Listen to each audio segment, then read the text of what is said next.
Salut à toutes et à tous, et bienvenue dans Débrief Pay-Per-View. Non, je ne suis pas Simon d'Angoulême, je ne suis pas non plus JS Côté DX, ou encore Busted Open, ou encore, comme il est appelé, Direct Wrestling, WWE Nation FR, ou encore John Bard et Luca. Je ne suis pas non plus que Zortogo 76, je suis bien Darren, et on se retrouve aujourd'hui pour analyser le Pay-Per-View Fastlane. Bienvenue à vous sur cette chaîne, si vous ne me connaissez pas, je suis Darren, bien sûr. Certains me connaissent, certains ne me connaissent pas, je fais des vidéos pronostiquées et résumées de pay-per-view. Je parle aussi des fois de magie, je parle de plein de choses. Et n'hésitez pas à laisser un petit pouce bleu si vous aimez cette vidéo. Si vous m'aimez moi, si vous me connaissez, n'hésitez pas à vous abonner à cette chaîne pour recevoir les nouvelles vidéos. Et aujourd'hui, on se retrouve bien sûr pour l'analyse de Fastlane qui s'est déroulée dans la nuit du dimanche au lundi 22 février 2016. Le pay-per-view a été diffusé sur AB1 en France par Christophe Ajus et Alain Ist.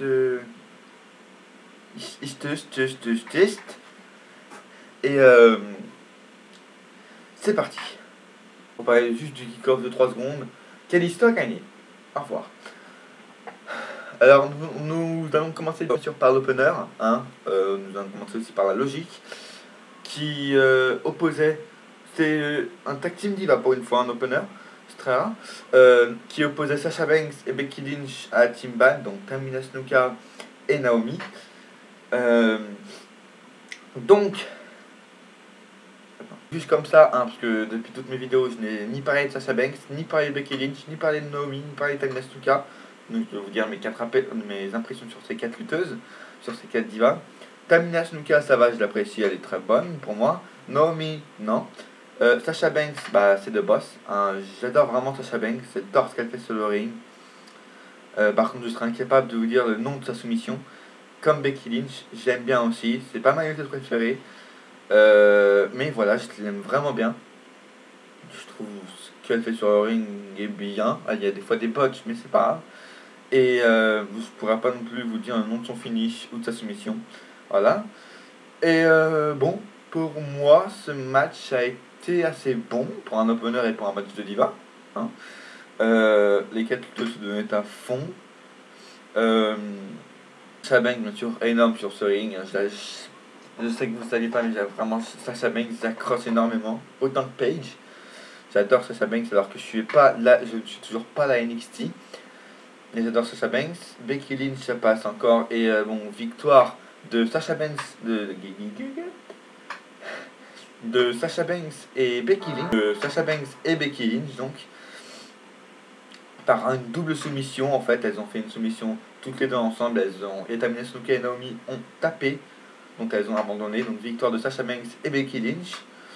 Le mouvement que j'ai retenu de ce match, je sais pas si vous vous en rappelez, c'est quand même depuis Survivor Series que je n'ai pas fait de vidéo, mais à chaque match je retiens un mouvement, et le mouvement que je retiens de ce match, c'est la double soumission à la fin qui a fait abandonner les 2 lutteuses de la Team Bad. Voilà, simplement. Et les 2 soumissions qu'elles ont faites, je ne pourrais pas dire leur nom du tout. J'ai essayé de comprendre par Christophe Ajus, je n'ai pas compris du tout. Voilà, donc c'est ce mouvement que j'ai retenu. Pour moi, c'était un bon match, un bon opener. Surtout, c'est un diva, c'est rare. En plus, là, on avait 2 matchs de diva dans ce Fastlane. Donc, le prochain match n'était autre qu'un boost-through, en fait, simplement, qui est opposé, bien sûr, Kevin Owens, le nouveau champion intercontinental, à Dolph Ziggler, donc pour le titre intercontinental, la logique, bien sûr. Pour moi, en fait, ce match, je l'ai bien aimé, mais pour moi, ce match, en fait, était tout simplement un boost-through, en fait, parce que je pense qu'ils n'avaient pas assez de matchs dans ce pay-per-view, donc ils ont dit, on va faire perdre Dean Ambrose, on va faire perdre le titre à Dean Ambrose, comme ça, on aura un match de plus, vu qu'il est dans le main event, on aura un match de plus dans le pay-per-view. C'était ça, parce que vraiment, en plus, ils y ont pensé une semaine avant le pay-per-view, ce qui n'est pas très logique de la part des officiels de la WWE. Et voilà, pour moi, ce match était un boost-through. Comme Cora, donc Togo 76, l'a bien dit, c'était pour donner un peu plus de suspense dans le main event, puisque vu qu'il était champion intercontinental, Dean Ambrose, failli faire perdre son titre pour qu'en fait, qu'il y ait un peu plus de suspense pour qu'on croit qu'il pourrait aller prendre le titre WWE à Triple H. Mais ils auraient dû quand même se réveiller avant parce que faire perdre Dean Ambrose, le titre à Dean Ambrose une semaine avant Fastlane, c'est pas très très intelligent. En plus comme ça, quoi, c'est venu direct, on sait pas pourquoi, un Fatal 5-Way. On sait pas pourquoi, d'où il est venu, comment, pourquoi, non. On sait pas, il vient peut-être de l'Amérique, on sait jamais. Mais voilà, donc pour moi ce match était un bouche-trou, mais j'ai trouvé quand même bon. En fait au début je voulais pas le voir, donc j'ai un peu sauté 2-3 minutes. Mais franchement, assez bon match, je trouve. J'ai bien aimé les kicks de Dolph Ziggler. Oui, normalement j'aime pas Dolph Ziggler, mais j'ai bien aimé ses kicks. C'est même le mouvement que j'ai retenu de ce match, c'est les kicks de Dolph Ziggler. Parce qu'il est juste énorme à la Shawn Michaels, simplement. Et Kevin Owens, bon, bah voilà, comme il était comme d'hab, quoi. Victoire de Kevin Owens dans ce match qui conserve son titre intercontinental. Le troisième match n'était autre que le Wyatt Family contre Ryback, Kane et Big Show. Quel est l'intérêt de ce match? Vous pouvez me dire. En plus, si c'est pour faire perdre la Wyatt Family, expliquez-moi pourquoi contre Ryback, Big Show et Kane. Il n'y a pas un petit problème quand même. Un peu, hein. En plus que ça les décrédibilise vraiment parce qu'ils perdent la Wyatt Family en plus. Alors que Vince McMahon veut faire un énorme push à Braun Strowman. Hein. Si vous ne le saviez pas, il voulait même faire combattre Braun Strowman à WrestleMania contre l'Undertaker. L'Undertaker, heureusement, Dieu merci, a refusé. Mais ouais, en fait, j'ai pas compris. Non. Pourquoi déjà ce match et pourquoi ils ont perdu, en fait. Ils auraient pas dû perdre, en fait. T'as un match géant, hein, avec des gros coups. À un moment dans le match, Big Show était en transe, il a crié, je sais pas, comme un loup, je sais pas comment, pourquoi, pour encourager Ryback, mais voilà, on dirait que c'était un fou. Euh, et le mouvement que je retiens de ce match, c'est quand il y a des enchaînements de prises, Braun Strowman contre Kane, Big Show contre Luke Harper, etc. Et qu'ensuite Big Show a balancé Luke Harper sur Braun Strowman, Luke Harper, Eric Rowan. Non, sur Braun Strowman, Eric Rowan et Kane. Oui, ça doit être ça. Voilà, c'est le mouvement que je retiens. Donc victoire de Big Show, Kane et Ryback. Victoire qui n'a simplement servi à rien, qu'ils auraient mieux dû faire gagner la Wyatt Family. Et voilà. Donc prochain match, c'est Charlotte contre Brie Bella pour le titre des divas. Charlotte accompagnée de son père, donc Ric Flair. Le match que je trouvais assez bon. Brie que j'ai trouvé assez bonne, forte. Charlotte, je vous l'avoue, je vois pas tous ses matchs à Charlotte, donc je vois pas tout son niveau. Charlotte, je la trouve pas trop bonne, mais pas trop mauvaise non plus, elle est moyenne, quoi. Elle est dans la moyenne. Brie Bella, j'ai trouvé bonne, vraiment dans ce match, vraiment très forte. Avec la recopie de Bryan avec le Yes Lock, avec les kicks, etc. Avec le drop kick. Mais voilà, j'ai trouvé assez bonne dans ce match. Le mouvement que je vais retenir de ce match, c'est quand Brie Bella a fait les kicks à Daniel Bryan et que le public a fait yes. Voilà, c'est le mouvement que je retiens de ce match. Le prochain match, le suivant est Chris Jericho face au phénoménal Edge Styles, que j'aime beaucoup, que j'apprécie vraiment. C'est comme beaucoup le disent, c'est le nouveau Chris Jericho en fait, c'est celui qui va remplacer Chris Jericho. Alors Yo, on se retrouve en fait, parce que je tourne la vidéo le lendemain. Ce que vous avez vu sur Edge Styles, c'était hier, donc le 22 février. Aujourd'hui on est le 23 février, il est midi, et je recommence à tourner la vidéo. Voilà, donc la première partie est montée, je vous le dis. Il reste plus que cette partie-là que je vais tourner maintenant à tourner. Donc on va reprendre justement Edge Styles contre Chris Jericho. Je reprends mes notes, elles sont sur mon ordi. Alors, hop. Ouais, donc AJ Styles, Chris Jericho, c'est juste un. AJ Styles est phénoménal. Simplement, ce match était énorme. En fait, il est tellement énorme que j'ai même pas pu retenir qu'un mouvement en fait, j'en ai retenu plusieurs. Le dropkick à l'extérieur du ring quand AJ Styles il saute, le dropkick de Chris Jericho. Quand AJ Styles se met sur la troisième corde, Chris Jericho qui se déstabilise à la dernière seconde. Et le Clash Styles, j'adore le Clash Styles, c'est comme un Neutralizer, c'est l'autre prise, le Curve Crush, quoi, c'est ça. La prise de soumission de AJ Styles qui est juste énormissime aussi. AJ Styles, pour moi, c'est le nouveau Chris Jericho. C'est le nouvel Alpha qui va rester longtemps. C'est vraiment le nouveau Chris Jericho. J'ai juste adoré ce match. Même le public a adoré. Ils étaient un peu divisés. Le public chantait Y2J, AJ Phenomenal. Des This is Awesome aussi, quelquefois. Ce match était incroyable. J'ai même fait wow plusieurs fois durant quelques prises. C'est très rare que je fasse wow sur des prises comme ça, enfin sur des matchs comme ça qui sont. Et j'étais sans voix à la fin du match. Je m'attendais pas autant. À vrai dire, je n'attendais rien de ce match en fait. Et il m'a étonné. Il m'a franchement étonné. Si je devrais mettre une note à ce match, je mettrais un 11 sur 10, 12 sur 10. Je mettrais, voilà. Ce match était un des meilleurs pour moi de ce pay-per-view. L'un des meilleurs. Ensuite, on va parler un peu du segment qui a servi à rien, on peut le dire. Il a carrément servi à rien. C'est le Cutting Edge Pipio, donc quand Edge et Christian sont revenus. Hein, ils ont fait un speech comme ils étaient contents de revenir à la maison, etc. etc.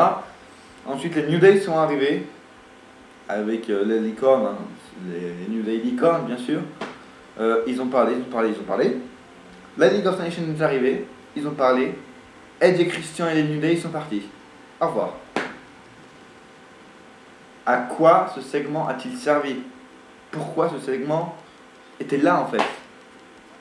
J'adore Edge, j'adore Christian, j'adore les New Day, mais ce segment n'a servi carrément à rien en fait. Je suis désolé, mais il s'est rien passé, ils ont blablaté en fait, c'est tout ce qu'ils ont fait. J'ai compris pourquoi ce segment était là. Ils ont dit bonjour, au revoir, on est content, les New Day sont arrivés, au revoir. Après, la League of Nations est arrivée, il s'est rien passé. Mais ensuite, bon, moi j'ai regardé la rediffusion, donc il s'est peut-être passé des choses entre. Mais ensuite, directement après, il y a les Social Outcasts, que j'appelle la bande des losers, hein, parce que Adam Rose, Curtis Axel, Heath Slater et l'autre là, comment il s'appelle, Bo Dallas. Non, je suis désolé, cette équipe est de la merde, je sais pas pourquoi elle a été créée en fait. Comment Vince a pu accepter de créer cette équipe, à part Adam Rose, qui pour moi est mal utilisé, il pourrait faire d'autres choses, Adam Rose, plus intelligent. Pour moi, Adam Rose pourrait même être champion intercontinental, mais les trois autres là, c'est de la merde quoi. Vraiment, c'est nul. Quand en 2014, ils ont fait. Vince McMahon a viré et licencié plein de gens.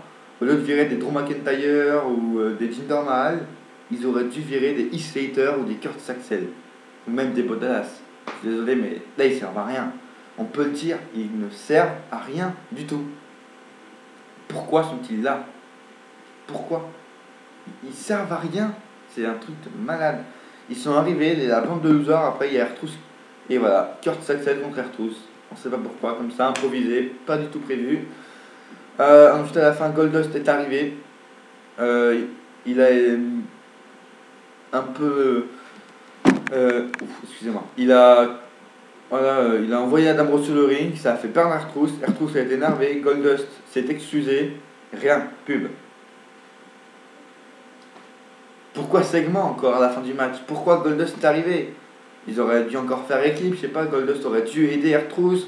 Ils auraient pu faire un match par équipe au moins. R-Truth Goldust face à deux personnes des Outcasts. Non, rien. Un match, Goldust. R-Truth, ensuite à la fin, ils sont engueulés. Rien.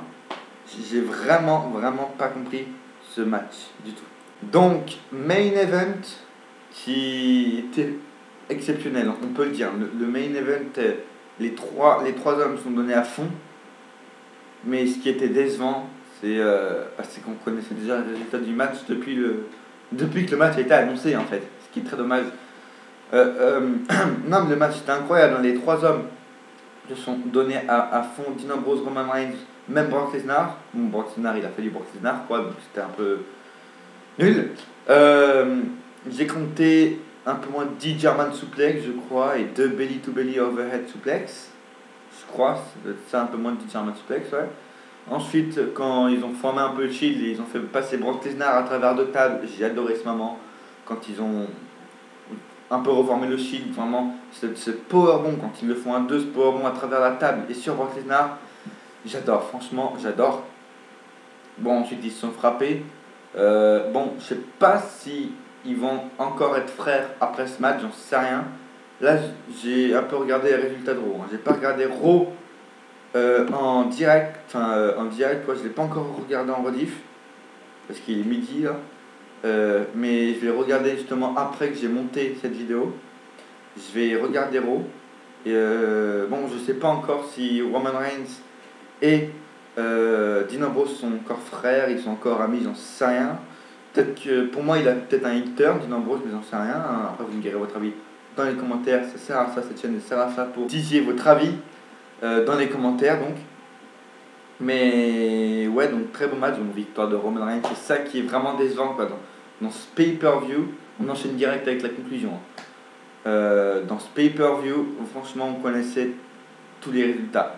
Je veux dire, à part AJ Styles Jericho, on connaissait tous les résultats. Et à part peut-être aussi le match Team Bad face à Sasha Banks et Becky Lynch, on connaissait pas les résultats. À part ces deux matchs, on connaissait les résultats de tous les matchs. Ce qui est très décevant en fin de compte. Parce que oui, comme beaucoup le disent, c'est un pay-per-view de transition, donc on ne doit pas s'attendre à grand chose, mais quand même pas s'attendre à grand chose, on doit quand même pas connaître les résultats. Surtout le main event, quoi. Le main event, on connaît déjà les résultats de main event de WrestleMania 32. C'est un truc impressionnant. Et à la fin du match de Roman, Brock Lesnar et Dean Ambrose, Triple H est arrivé. Bon, Roman Reigns a fait sa victoire. Triple H est arrivé. Ils se sont regardés derrière le logo WrestleMania, ils se sont regardés. Rien, encore. Rien, à chaque fois, rien. Goldust Truth, rien. Edge et Christian, le Peep Show, rien. Rien, nulle part, rien du tout. C'est n'importe quoi, franchement. À chaque fois, il y a eu des segments à chaque fin de match, mais il ne s'est rien passé. Ils se sont juste regardés après Triple H et Roman Reigns. C'est ça qui est dommage. Le main event de WrestleMania 32 sera Roman Reigns face à Triple H. Et je veux un peu parler de ce qui s'est passé à Raw quand même. Attention, spoil ici. Je vais peut-être mettre un panneau spoil, je sais pas ici peut-être ou pas. Si Robert veut bien faire le montage. Alors, gros spoil de Raw. Là j'avoue, ça m'a fait plaisir quand j'ai vu ça ce matin. La WWE est arrivée à me surprendre. Ça faisait longtemps, parce que là ils ne nous surprennent plus. Hein. À vrai dire, on connaissait le résultat du Royal Rumble match, on connaissait le main event du Royal Rumble, de Fastlane, le résultat, et là on connaît aussi le résultat de WrestleMania 32, et là, je ne sais pas si vous avez vu l'avant Raw où c'était marqué de grosses surprises à Raw, bah, pour une surprise, c'est une surprise. Attention spoil, hein. Attention, 3, 2, 1, Shane McMahon est revenu, déjà grosse surprise. Shane McMahon, en vrai, à vrai dire, Shane McMahon, vu que j'ai commencé à regarder la WWE vers 2006-2007, j'avais 5-6 ans, à vrai dire, hein, je regardais que par préférence. Shane McMahon, j'ai pas regardé tous ses matchs, j'ai regardé quelques matchs qu'il avait fait à l'Attitude Era et tout. Donc pour moi, je sais pas, j'ai pas d'avis sur Shane McMahon. Apparemment, c'est un grand, il a une grande carrière apparemment. Puisque Vince McMahon, en fait, je vous explique l'histoire. Shane McMahon est arrivé.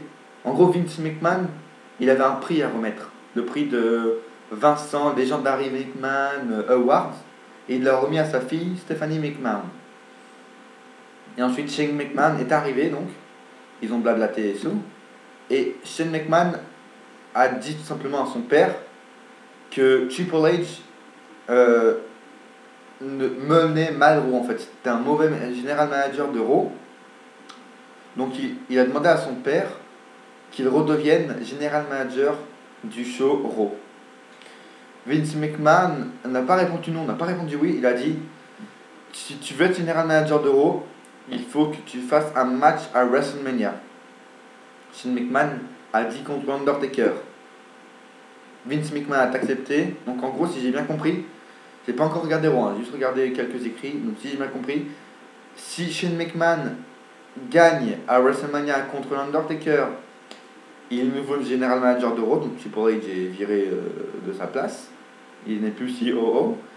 Si l'Undertaker gagne, Shane McMahon n'est rien, en fait, simplement. Et bien sûr, ce match, alors là j'attends du gros lourd.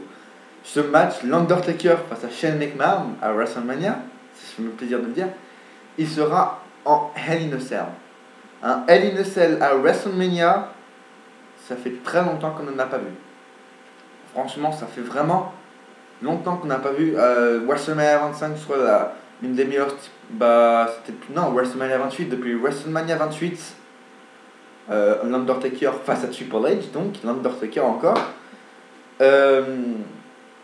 Et bien, c'était là le dernier Hell in a Cell à WrestleMania, simplement. C'était le dernier. Depuis, on n'en a plus à WrestleMania. Là, ça parle encore d'Undertaker, ça parle encore de Triple H, encore un Hell in a Cell entre deux, qui parle de Triple H et d'Undertaker. Et franchement, pour ce match, je vous le dis, pour ce match, j'attends vraiment du gros lourd. Là, ils nous ont fait un match de rêve. En vrai, ils nous ont fait un match de rêve, là. L'Undertaker en Hell in a Cell à WrestleMania face à Shane McMahon. J'attends vraiment du lourd. Là, vraiment, j'attends encore du plus lourd pour vous dire. Parce que, juste comme ça, WrestleMania, il l'avait dit. Vince McMahon, WrestleMania 32 doit être, il l'avait dit, il va être même, pour Vince, le plus gros et le plus grand WrestleMania de tous les temps. En gros, le meilleur WrestleMania de tous les temps. C'est Vince qui l'a dit, je sais pas si c'est encore d'actualité, mais il avait dit que WrestleMania 32 devait être le meilleur WrestleMania de tous les temps. Donc, si c'est vraiment ça, si on suit ce que Vince a dit, j'attends encore plus du high level que WrestleMania 28. Ce qui va être dur à faire, mais j'attends encore plus du high level que WrestleMania 28, Undertaker Triple H. J'attends encore mieux, j'attends que Vince McMahon intervienne, j'attends justement que Triple H, pour défendre sa place, intervienne dans le match, vu que c'est le COO de la WWE, qu'il dise à l'arbitre d'ouvrir la cage et d'entrer, d'attaquer Shane McMahon dans la cage, d'attaquer de l'Undertaker, qu'il refasse un face-à-face. J'attends l'intervention de Vince McMahon, j'attends vraiment peut-être qu'il y ait une intervention. J'attends vraiment beaucoup de choses dans ce match. J'attends du high level, vraiment du gros high level. C'est parce qu'il nous prévoit le plus gros WrestleMania de tous les temps. Là, vraiment pour ce match, j'attends du lourd. Donc les 3 matchs qu'on connaît déjà à peu près les résultats, enfin déjà 3 matchs, il y en a 2 qu'on connaît les résultats. Donc déjà il y a l'Undertaker Shane McMahon, donc mon pronostic bien sûr, c'est que l'Undertaker va gagner. Il est chez lui, il est à Dallas, Texas. Ce que j'espère aussi pour ce main event, c'est tout simplement qu'après le match, l'Undertaker annonce sa retraite.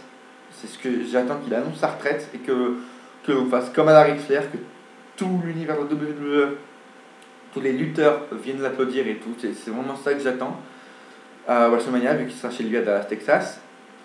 Triple H, Roman Reigns, j'attends aussi du high level. Roman Reigns gagne, bien sûr, on n'est pas étonné. Et le 3e match, comme depuis WrestleMania 30, c'est l'André Memorial Battle Royale. Voilà, c'est l'André Memorial Battle Royale. Donc, et comme pronostic, je vois bien Braun Strowman gagner. Parce que vu qu'il veut faire un énorme push à Braun Strowman, Vince veut faire un énorme push à Braun Strowman, comme je l'avais dit avant. Il voulait affronter Undertaker, il a refusé. Et donc pour ce André Memorial Battle Royale, j'attends Braun Strowman gagnant. Et le 4e match, bien sûr.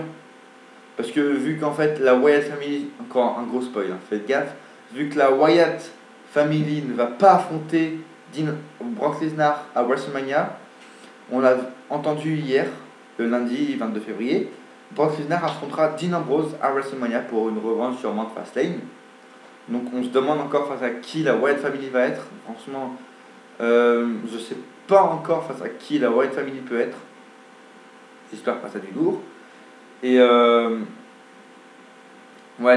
pour ce match, j'attends Dean Ambrose gagnant. Ça changera un peu de Brock Lesnar. Dean Ambrose gagnant, on espère peut-être. Si c'est un match sans disqualification, j'attends des interventions aussi, bien sûr. Et voilà, j'ai fait mon résumé de Fastlane. Et mon pronostic des matchs de WrestleMania qu'il y aura normalement, hein, je prépare du lourd, normalement, il y aura une vidéo pronostic de WrestleMania, il y aura peut-être aussi, je ne sais pas, peut-être une semaine sur deux, une semaine sur trois, des résumés de WWE Raw avant WrestleMania, parce que souvent les résumés, enfin les Raw avant WrestleMania c'est du gros lourd. Donc j'attends, enfin, peut-être que je vais faire des vidéos comme ça, c'est vraiment pas sûr, je vous le dis. Si j'ai le temps, si j'ai pas le temps. Et donc pronostic et résumé de WrestleMania, quasi sûr. Quasi sûr normalement. Voilà, alors on a terminé. N'hésitez pas de vous abonner, n'hésitez pas de commenter cette vidéo. Cette chaîne est faite pour ça. J'aimerais avoir votre avis sur l'analyse de Fastlane, sur Fastlane en général. Bon, j'espère que Esme d'Angoulême va me pardonner pour l'avoir copié en début de vidéo. Et excuse-moi, ce n'est pas du plagiat, j'ai juste une blague comme ça. Comme dirait Fassim, comme plusieurs orthodoxes 16, voilà, je leur fais tous un big up. Hein, même GSCOTDX ne fait plus de vidéos sur le cache, big up ma couille. N'hésite pas à donner aussi ton avis, n'hésitez pas à donner votre avis en commentaire, à laisser un like, ça fait toujours plaisir, à partager cette vidéo, je ne dis pas assez souvent, mais partager cette vidéo pour essayer d'atteindre les 100 abonnés, parce que les 3 ans de ma chaîne c'est le 19 mai 2016, donc dans 1, 2, 3 mois, dans 3 mois presque pile, ma chaîne a 3 ans, j'aimerais bien atteindre les 100 abonnés avant quand même, ce serait assez bien. Parce que j'avoue, je suis très déçu là, de ma perf en 3 ans que 50 abonnés. En même temps, j'ai arrêté pendant 1 an. N'hésitez pas à partager cette vidéo, hein, les potes SME d'Angoulême, DX, et bien sûr Busted Open, enfin WWE Nation FR, Jordan, n'hésite pas à laisser un like aussi, à vous abonner. Et moi, je vous dis à la prochaine, la suite au prochain numéro. Salut!